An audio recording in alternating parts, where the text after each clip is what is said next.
Bem, pessoal, Fabrício Oliveira, nós estamos aqui então dando seguimento ao estudo da obra de Allan Kardec, o livro A Gênese, segundo o Espiritismo, no capítulo 1, Caráter da Revelação Espírita, os itens 7 e 8, né?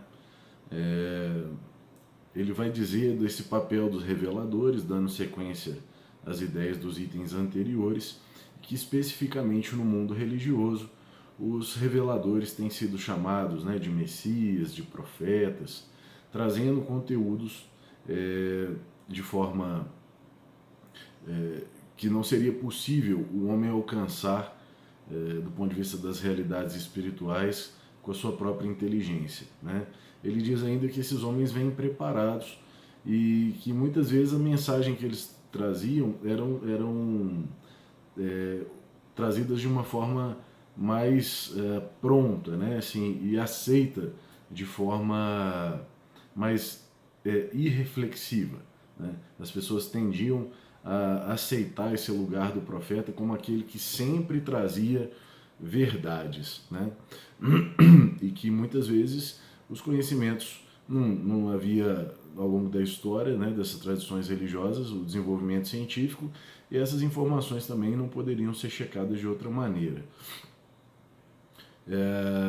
É muito interessante, por exemplo, o caso no contexto espírita do Chico Xavier e a chegada do livro Nosso Lar, né? O Nosso Lar é uma colônia espiritual, segundo a psicografia de André Luiz, pela mediunidade do Chico Xavier, e ele traz detalhes de como que é o aspecto sociocultural dessa colônia, né? Como é que funciona basicamente essa cidade espiritual.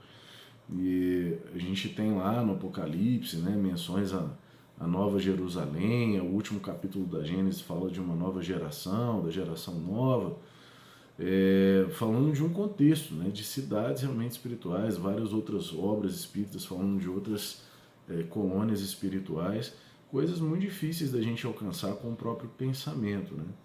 Agora, com o desenvolvimento da razão humana, essas informações elas são passíveis de questionamento, né? O Chico submetia, por exemplo, as suas obras à FEB e a gente tem notícia de capítulos e partes que foram suprimidas de certas obras, porque o pessoal aqui embaixo filtrou a informação e achou que não era o momento dessa coisa ser divulgada, né? E é por aí mesmo, né? Ao contrário do momento atual, em que o aspecto da reflexão, da razão, da ponderação, né, surge, antigamente, como eu disse, isso era menos questionado. E aí, o Kardec, no item 8 ele segue falando, né, da questão dos falsos profetas, que são as pessoas que, por ambições secundárias, ele fala, querendo, né, usar o prestígio desse lugar da profecia, eles vão explorando a credulidade alheia em proveito próprio, em proveito do seu orgulho, da sua ganância e da sua indolência, né? Porque, segundo Kardec, ele vai dizer, eles acham mais cômodo viver à custa desses iludidos, né? A religião cristã não pôde evitar esses parasitas. Então, como em tudo, cresce o joio e o trigo, né? Assim como cresce também dentro de nós no processo de amadurecimento espiritual. Tem uma passagem do Kardec em uma das revistas espíritas em que um espírito se manifesta falando que tinha que dar esmola de forma a revelia, irrefletida. Quem pedisse era para dar. E o Kardec pondera com o espírito a mensagem, né? Fala, olha, mas será que em alguns momentos, se eu não estiver dando só a esmola, eu não vou estar ali deixando o sujeito numa situação de amortecimento da própria vontade, né, do seu próprio desenvolvimento? Será que em todas as ocasiões a esmola realmente é a melhor solução, né?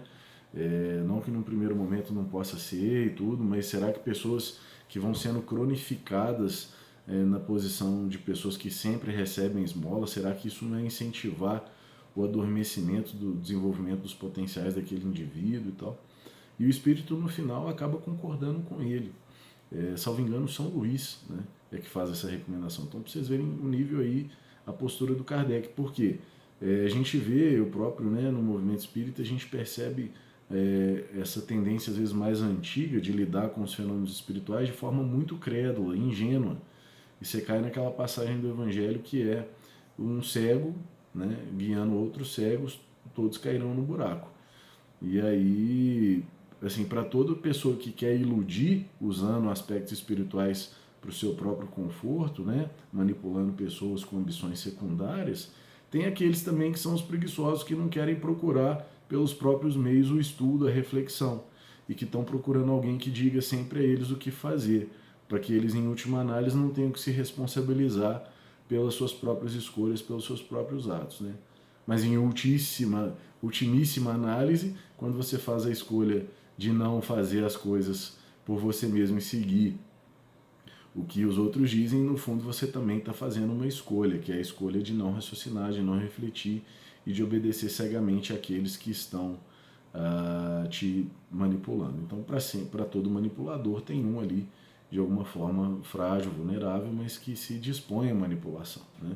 Por isso, essa iniciativa com o objetivo de amadurecimento intelectual, porque a gente entende que a ignorância é um dos males principais da humanidade, e toda luz que a gente puder trazer nesse sentido para nós, em primeiro lugar, e divulgando isso nos meios, né, das tecnologias, aí, das redes sociais, que essa reflexão caia como uma semente que possa amadurecer dentro de nós e também fora de nós, a fim de que nós não sejamos ingênuos e excessivamente crédulos com as questões espirituais, porque isso também pede reflexão. Por isso que o Kardec falava sempre da questão da fé raciocinada. Vamos seguir para o próximo vídeo e até semana que vem. Um abraço.